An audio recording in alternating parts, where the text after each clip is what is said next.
Hello friends! Today we're going to be working on some steampunk jewelry. These are a few that I've prepped ahead of time. They have glitter. I am using a little bit of clear nail polish right now to coat them to hold the gears in place. And you will see my big tray of watch parts there. It's so much fun. And what I'm doing here is placing the gears. I'm searching through the bin to see what I feel like is going to make a good layout. And when I do this, I try to make it look like there's a little bit of movement. And what I mean by that is I like to place the parts in a diagonal fashion rather than straight up and down or straight horizontally. And the reason for that is anything that's in movement is not stationary, obviously. And horizontal is stationary, it's like laying down, and vertical, straight up and down, is like standing. So anytime you see something diagonal, it implies movement in art. That's what I'm trying to do here. Now I'm filling in the teeny tinies with little bitty watch parts. Sorting through. So you see a little bit more of that diagonal movement. So you can do this in your own art, whether it be drawing, painting, jewelry making, anything. When you see diagonal lines, it implies movement. Just adding a little bit more of the nail polish to tack those parts down into place. So this gear here has a pinion in the middle, which is a little pokey thing. It's a little stick sticking up in the middle of that, and so I use the pliers to pop that off, pry it off. I also have a tool for this, which you'll see later in the video. Now I'm placing some more of the smaller, delicate parts, the watch hands and the teenies.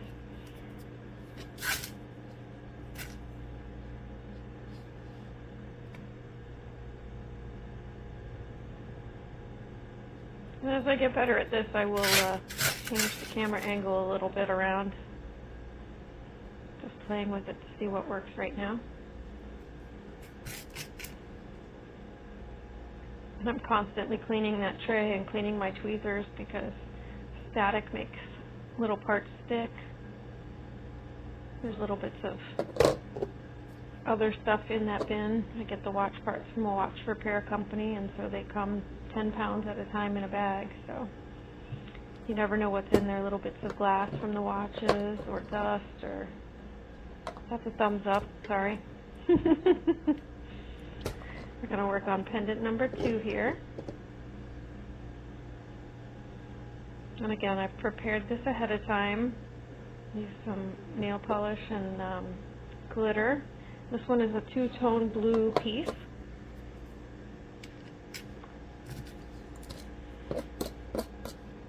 And I'm just thinking about laying out the basic overall design. I start with the bigger parts, so I'm popping off that pinion again. This particular gear is a little bit harder to pop. Sometimes I use the tool and sometimes I use the tweezers. There's the tool. Amari made me this tool. There's the pinion I was talking about earlier. This is just a regular pair of pliers with a hole drilled in it. See how nice and easy it pops that pinion out? And then I'm taking a different pair of pliers, and these are craftsman tools, craftsman jewelry making tools. And I'm cutting that so that there's a straight side, so that'll butt right up against the side of this pendant. So again, I'm trying to mentally lay out the bigger parts, basically the background and the overall layout of the piece.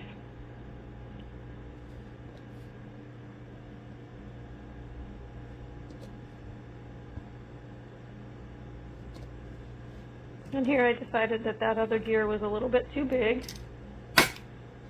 Didn't fit the piece, so I got a little bit smaller one and popped the pinion out. See, there you go. I don't like to do too many gears of all the same size. It looks too uniform and it doesn't look like the gears are in there moving. It doesn't flow well. So I like to use a little bit of variety. And I also like to alternate the silver and the gold and the coppers. And what I was doing there, this piece is a little bit tall, but these particular pendants have a tall sidewall. So I was checking to make sure it didn't go up over the side of the sidewall. Don't want anything poking out and poking any of you guys, or me, or anybody. Yep, I didn't like that one there, so we're moving on.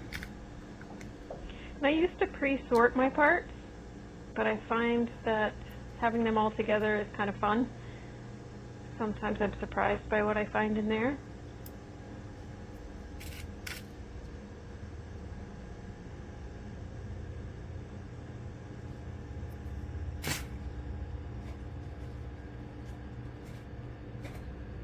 And I like to layer these little guys on top of the big guys so you can still see either the glitter or the other watch part underneath. Just gives it a little more depth, a little more movement. I'm all about that movement, guys.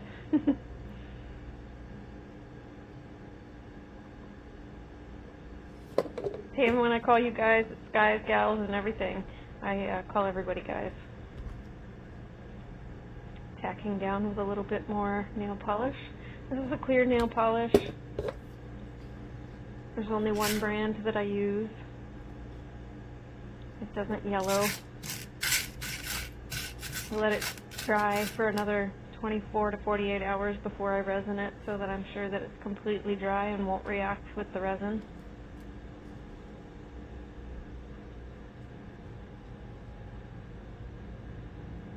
Hey, and I promise one day I'm going to get real good at video editing and filming this. But since this is really only my second or third long video, this is what you get. And there's pendant number 2. And I'm pretty happy with it for now. You know, you could work a pendant to death. You could work it all day long, the next day, but at some point you just have to move on to the next one.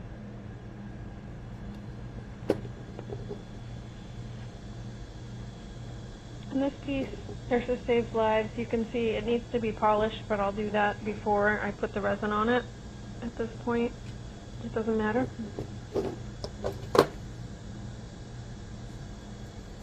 And it has that tiny little hole because this was a charm that you could wear standalone. So I'm going to fill that. This is a teeny tiny little watch part screw. This is probably a pocket watch screw because it's a large screw for a watch screw. I'm going to put it right in that hole. And it looks like it's sitting right on top.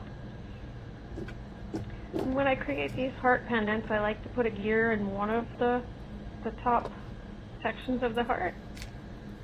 A gold gear and a silver gear in the other, or a silver part in the other, a wheel. And I'm filling those teeny tiny little gaps. Look at that, those little suckers pop all over. They get the nail polish on them, or they get the static, and they just pop all over the place. There, you saw it popping. I found watch parts all over my house. You wouldn't believe where I found them. I found them in my dog's fur. I found them in the shower. I found one in my smoothie once.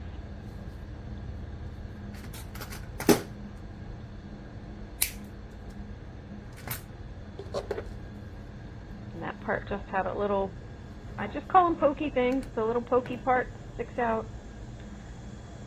I've been doing this for 10 or 11 years now, and I still don't know the names of all the parts, but a lot of them have pokey bits. Pop in the pinion.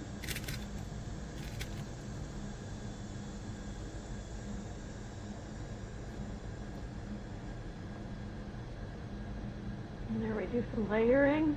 Those are 2 gears.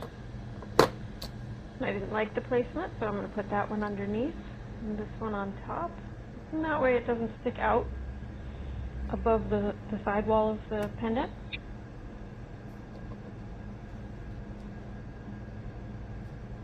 And I like to stick the watch hands in those little crevices there. They really fill that up nice.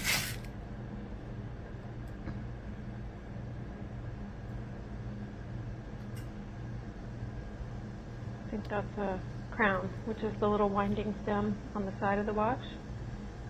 I don't use them in my pieces because they're very tall. They're often gold or silver plated, so I have a couple of people that I sell those to when I find them.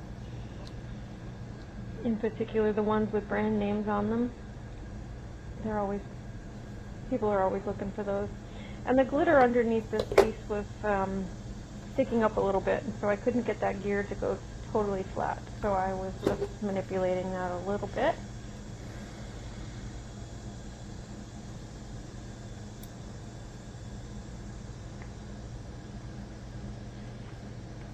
And again, filling in those little gaps.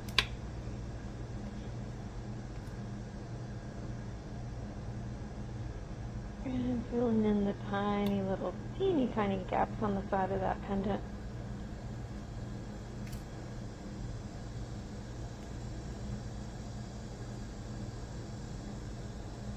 More layering.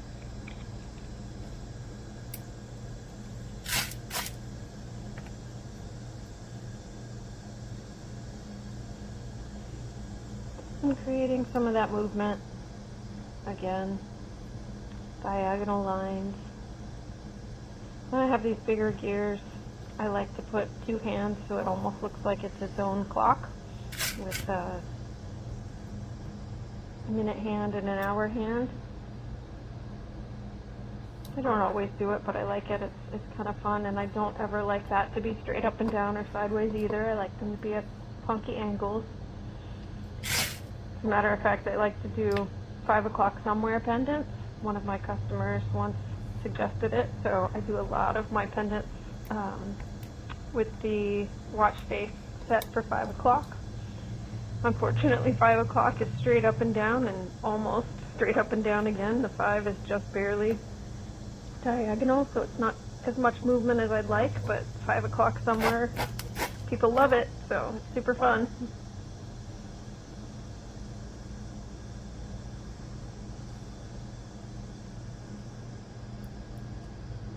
Oh, and I find a place for it. Sometimes I pick a piece that I think I want to put there and just don't end up using it.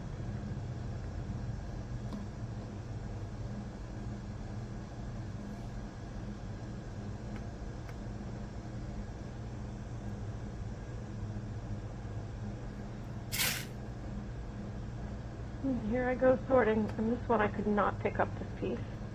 It ended up staying in there. I'll try once or twice, maybe 3 times, and if it's not going, I just decide the universe doesn't want me to put that one in there, and I move on. If it's too much of a struggle, it's not worth it. There's another one that I can put in there. And again, just tacking down those gears.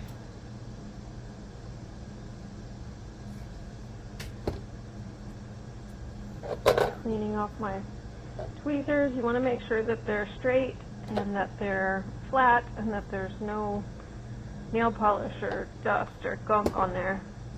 So I'm constantly cleaning them. I bet I have 30 pair of them as well. Different lengths, different tips, different sizes, different brands, and all of my tweezers are non-magnetic. So this pendant is a moon pendant. It spins. I've already finished the other side, nice and shiny. And here's the blank side I've prepped with the glitter. And I'm adding some nail polish.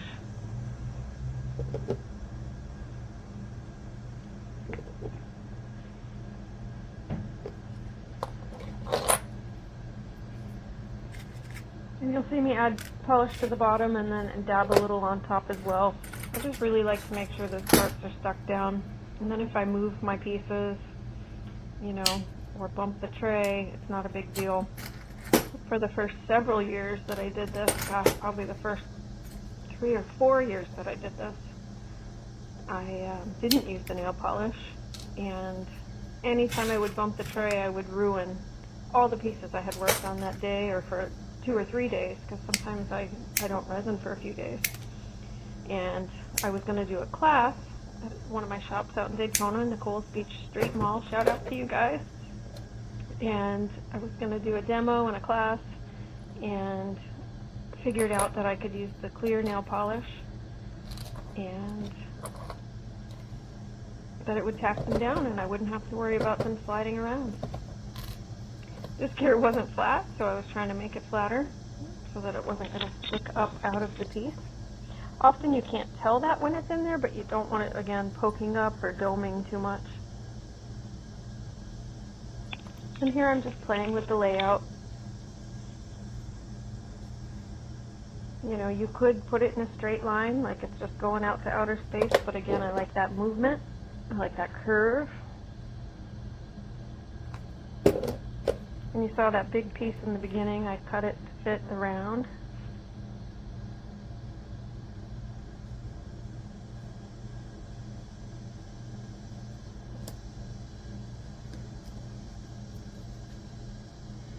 Cleaning those tweezers again. And I wasn't quite ready for that watch hand. I like to lay down a little bit more of the background, especially when it comes to small, fine hands like that. I place this part, and you'll see in a few minutes that I really don't like the placement, so I move it again. So here we're altering that silver and gold, and you'll see here in just a second. Well, a couple of seconds here.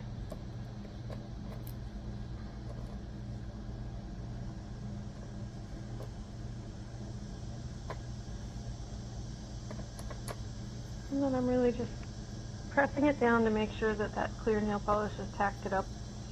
There you go. See, we've got the gold, silver, gold, silver, gold, silver. And then we're going to do some silver. And then we'll overlay with a few little smaller pieces and some hands.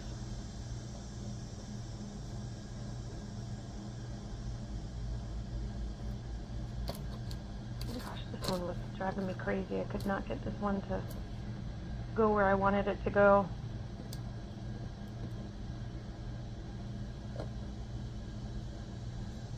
There's that diagonal line for some movement again.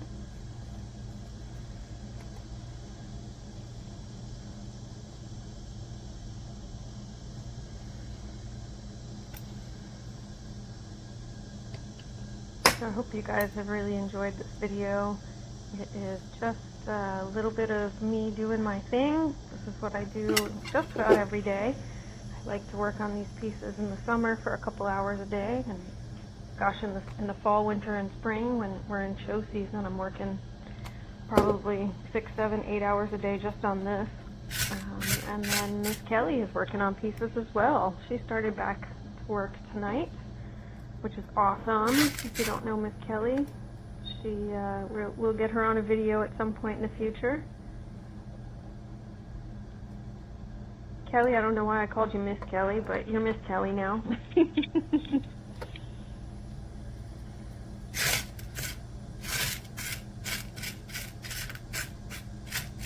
And you can tell I'm getting tired at this point. I had been working on these for several hours today, just decided to video. And when I'm getting tired, I can never find just the right piece in there, and then I know it's time to get ready to stop. And you see here I'm putting 1 or 2 watch hands in each of those gears to make it look like that gear is telling time, like it's an individual clock. And often I like to make them look like they're on totally different times, if that makes sense, facing in different directions. Almost like they're spinning and crazy and like time is going bonkers. Pretty fun. But getting these little hands to stay right where you want them to stay is not an easy task most of the time, especially with 2. What I really should do is put 1 down on each, let it cure, and then come back and tack another one on there. But of course, we're all a little bit impatient at times, even though I've learned a lot of patience from this job, from this art, from this love, from this passion. And so that's what I'm doing here, is getting those final little watch hands on there. And if you enjoyed this video, like and subscribe. All the things that all the YouTubers tell you to do. I appreciate it. And if you'd like to see more videos like that, let me know in the comments down below. Which was your favorite of the 4 pieces? Did you like the little heart? Or, sorry, the heart, the nurse's heart? The 2 little squares are going to be keychains. Or the spinning moon. The spinning moon is my favorite, but of course, if you've got a nurse in your life, you're going to love the nurse's one. And let us know what you want to see. Do you want to see sorting videos? Do you want to see making videos? Do you want to see resin videos? What would you like to see from me next? Thanks for watching. It's been a ball. Love you guys. And have a wonderful night.